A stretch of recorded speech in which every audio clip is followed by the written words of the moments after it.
All right, ladies and gentlemen, federal employees, welcome to this episode. This episode is a special one where you don't just have to listen to me. You're probably sick of my voice at this point. I have a guest.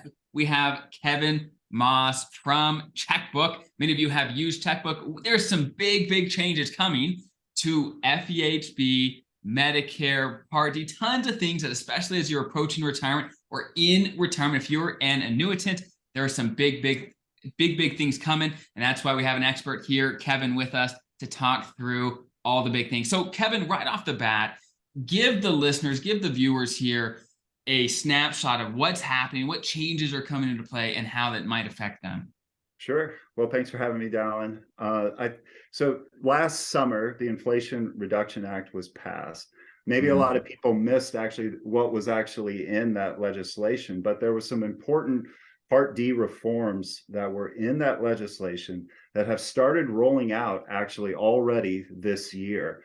And so the big things that are updating are insulin is being capped at no more than $35 a month from all Part D plans. Now, Part D plans don't have to cover all brands of insulin, but they do have to cover at least one dosage form, vial or pen, and each insulin type, rapid acting, short acting, intermediate acting, and long acting. So those insulin caps are already in place on Part D plans. That was front loaded in this legislation. That's out this year. And then next year, catastrophic coverage coinsurance is being eliminated. Now, many people, if they had Part D, would never get to this stage. There's a lot of cost to make it to that stage. It's $7,400 between the enrollee, the drug manufacturer, and the Part D plan. But you're still on the hook for 5% of all charges if you make it to the catastrophic coverage phase. That's being eliminated. Then next year, Part D premiums are being capped. They can't grow more than 6% on any given year. This lasts from 2024 to 2030. And that 6%, it's less than, for example, the FEHB premium increase from this past year. And when we look at the average Part D premium increase, it was 10% last year. So 6% is actually a reason, no one wants to pay more money, but it is some important protection that these enhanced benefits aren't going to lead to much higher premiums. But the big one that's coming, and you still have to wait a year and a half or so for this, but starting in plan year 2025, there's going to be a new $2,000 out-of-pocket spending cap in all Part D plans, where you will not have to pay more than $2,000 out of pocket for any prescription drugs. And importantly, in this new rule, you can spread that $2,000 over the course of a year, which really, I think, helps with your budgeting, that you will not have to pay any more than $170 a month for prescription drug coverage out of a Part D plan. This is coming in 2025. So that $2,000 out-of-pocket spending cap is much lower than what we see from most FEHB plans, where that catastrophic cap for a self-only enrollment can be as low as $1,500, but as high as $9,100. So any federal annuitants that have average or high prescription drug costs, they manage chronic conditions, or they're treating, cancer or some other diseases, this is going to be really important for you to be monitoring Part D. Right. So, and just so everyone listening, it makes sure we're all on the same page. We're talking about Part D, which of course is part of Medicare, which for many of you out there, you may be confused. You're like, well, as people in FEHB, federal employees, I thought we really never had to be in Part D because FEHB covered that. So Kevin, for those folks that are asking themselves that question of, hey, I thought as federal employees, we really only wanted to consider Medicare A or Medicare B. Why are we talking about Part D? How does that affect federal employees and federal annuitants? What do you say to those folks? Yeah, Dallin, you're right. Historically, Part D did not make much sense at all for any federal annuitant to join. What's true is that the prescription drug coverage from almost all FEHB plans was at least as good, or in many cases better than what you could get from a Part D plan. And importantly, you didn't have to pay an extra premium in order to get it. It came with your regular health plan premium. So it didn't make a lot of sense to take Part D. But now it will. And we kind of have a signal that's out there already. Every year, OPM puts out a call letter to the carriers where they put the goals of the next open season of what they'd like to see the carriers do. And they are encouraging the carriers to start including these new Part D benefits into plan options that are available to annuitants. And so expect to see a lot of new plan options starting this fall. Got it. So what sort of plan options? Because I know certainly on the channel, people, regular viewers here, I've talked about a number of plan options that tend to work well with Medicare, right? Very, very many federal employees love Blue Cross. Blue Cross Basic, of course, pays for part of Medicare Part B premiums, which I mentioned many, many times here on the channel. There's other plans. I mean, what sort of plans should people be looking out for that are coming that they may be better than what they have now? What sort of things should they be looking for? Sure. Well, there's going to be two delivery mechanisms for Part D.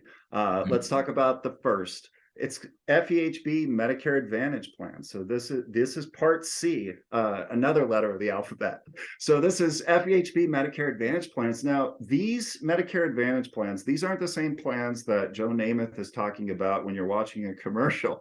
These are offered by FEHB plans. There are a handful that have been around now for 3 or 4 years, offered by FEHB carriers like Aetna and Kaiser and United. The only way that federal employees and annuitants knew about these plans, they're in the back of the 120-page FEHB plan brochure. And of course, we at Checkbook have been evaluating them, and they're part of our plan rankings in our guide to health plans for federal employees. These are great plans, I have to tell you, Dallin, because they do some things that can't be found in just FEHB plans with original Medicare. So for one, all of these FEHB Medicare Advantage plans have Part B rebate mechanisms, but some of the rebates that come back to their enrollees are much higher than what we see from something like Blue Cross Basic, for example. The United plan, for example, it's $150 back. It's almost the entire Part B premium that's being rebated back to you. And importantly, $0 for out-of-pocket healthcare expenses when you see a provider that accepts Medicare.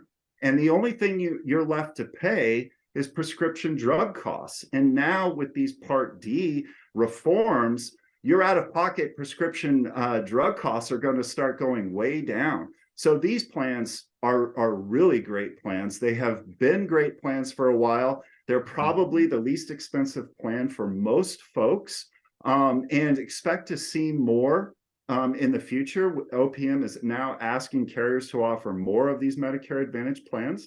Now, they may not be the right plan for everyone, though, Dallin. So there's something called IRMA, which I think you've talked about before on your channel and from your previous videos, where if you're fortunate enough to be a high-income individual, Medicare would like to see you pay a little bit more for your Part B premiums. And in this particular scenario, because Part D is packaged into this Medicare Advantage plan, you get hit with IRMA twice. You get the Part B IRMA hit, and you get a Part D IRMA hit.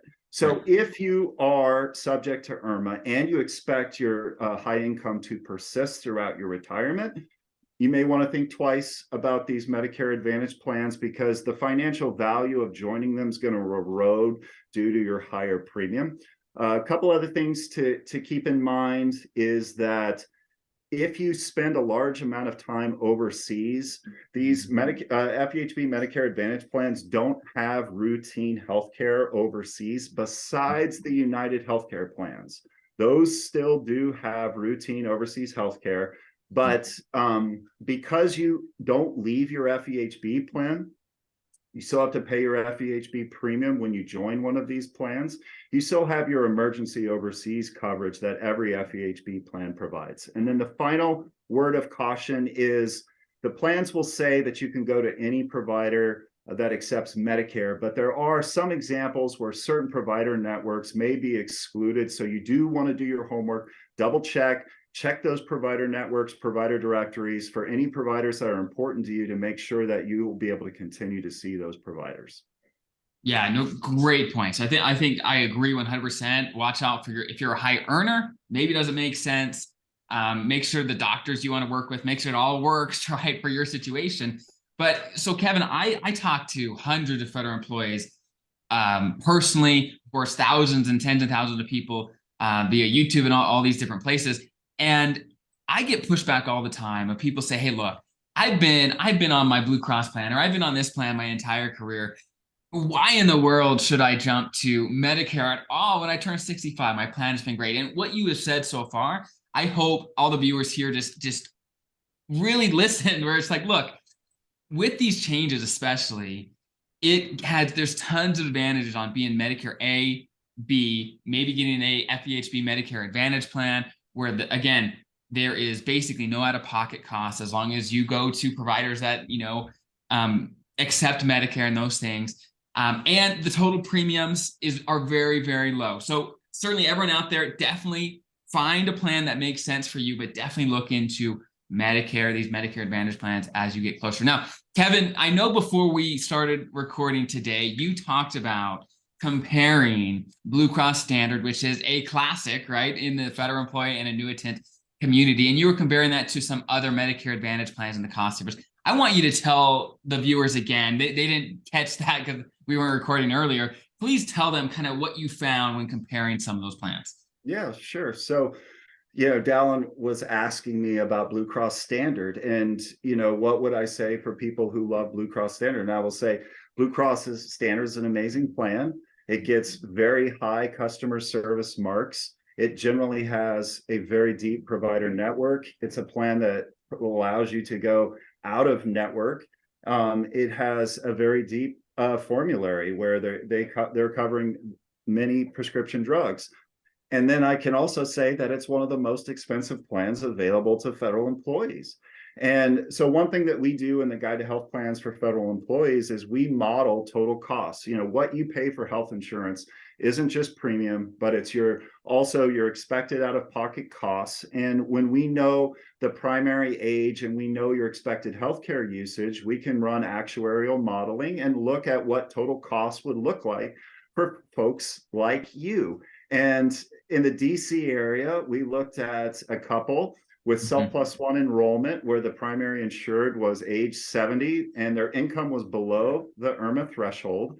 And our modeling suggests that you could save almost $8,000 a year switching from Blue Cross Standard to the United Choice Primary Retiree Advantage Plan. And that is a lot of money.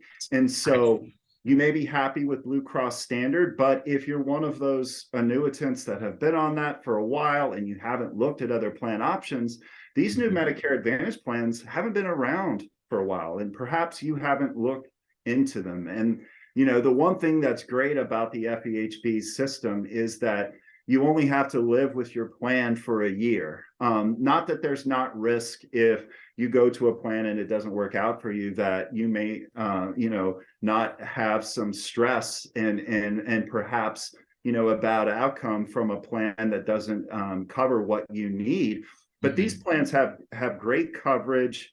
They have deep provider networks for, if the provider accepts Medicare, in most cases, it's your care is going to be covered in these plans, and just a tremendous amount of savings in these plans. So take a look. There's going to be even more this fall. Your job has only gotten harder, sadly, given all the options and complexities that are out there.